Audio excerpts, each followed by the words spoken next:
a lot of ministry leaders kind of take a dive bombing approach to the campus where if they have a 10 a.m. appointment, they'll drive, get in their car, drive to campus and do that. And then they'll go back to their home or their office and kind of like a cuckoo clock, they come out and do a little ministry and then come back. But what was your approach to being on campus during those times of meeting students and also doing the follow-up meetings and stuff like that? Well, so we were the opposite of what you just described. We said we're going to be on campus as much as possible. And I told the staff team, I said, there is so much value in being on campus. So let's have if you have some office work to be done, let's do it in the student union. If you have an appointment with a student, let's do it in the student union.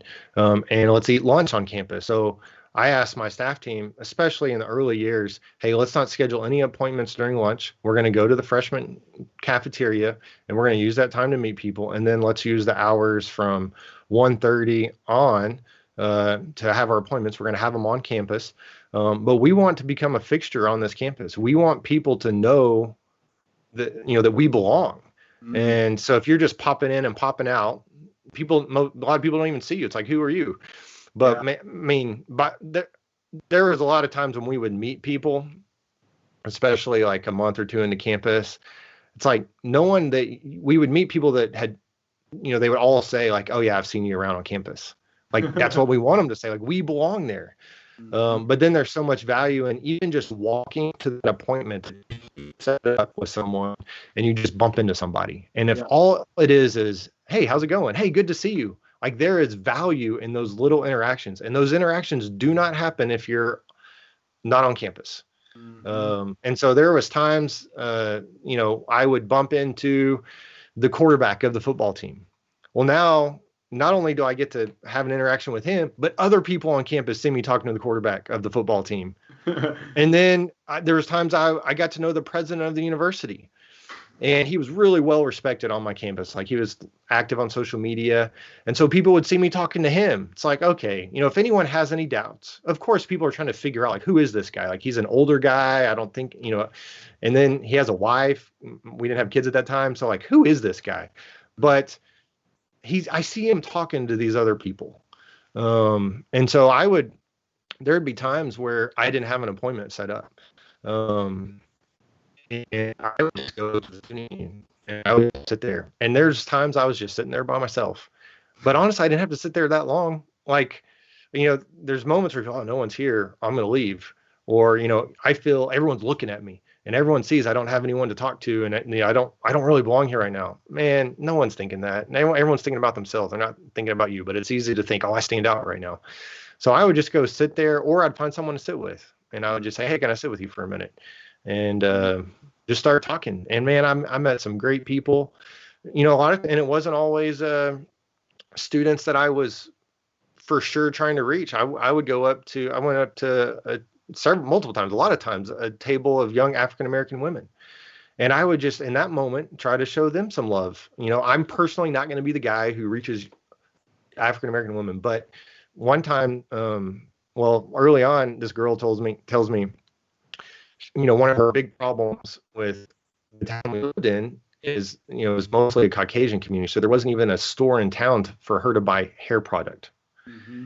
And so that was from then on. When I talked to an African-American girl, I was like, man, how are you liking Springfield? And I'd say, man, it's tough. I've heard you can't even buy hair product. Man, I would say that to them and they would love it. Like, you get it. You understand me.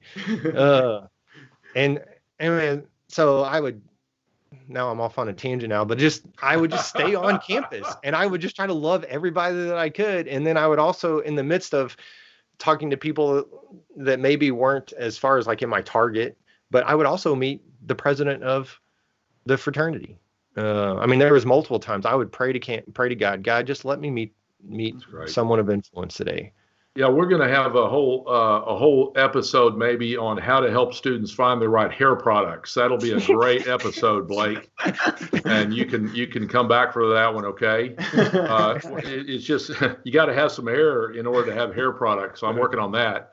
One small little PS to one of your stories, that particular quarterback that you met on campus. I met him probably a year later. He ended up being a leader. There I was speaking to the man who took your place on that campus, Matt Pace, who's a close friend of mine, who also lived with us when he was a college student. We're honored to be able to say that. But he gathered your 100 leaders on a Sunday night in what was it, the little chapel bear den in the middle of campus. And man, that room was rocking with 100 key leaders packed out for a leadership session on a Sunday night. It was fantastic. But this same guy came up to me, and as he's getting to know me and I'm getting to know him, I realize he's the quarterback of the football team. And now we're corresponding with each other, and I'm sending little follow-up materials because he's trying to reach out his football team players for Christ. And lo and behold, he ends up coming on Stumo's staff. Wow. And I get a phone call. Can he come over to Fayetteville and have a support appointment with me? He's required to raise his support, of course. He drove 4 hours from Oklahoma City to Fayetteville. All I had was 45 minutes to sit at 7:30 in the morning and drink coffee on my front porch for 45 minutes. He related to me, the way he asked questions, the way he related to me, the way he built a relationship, took an interest in me. By the time it even got to the point where he was asking me to come on his team, I was hooked. I was sunk. I can't join any more teams. I can't tell you how many teams I'm on, Blake. But when he said, will you come on? I said, man, I'm on your team. We'll start this month, And so that guy is now on that same campus as a full-time staffer with your ministry. So that one little walk along a sidewalk where you saddle up next to somebody, God can use that, right?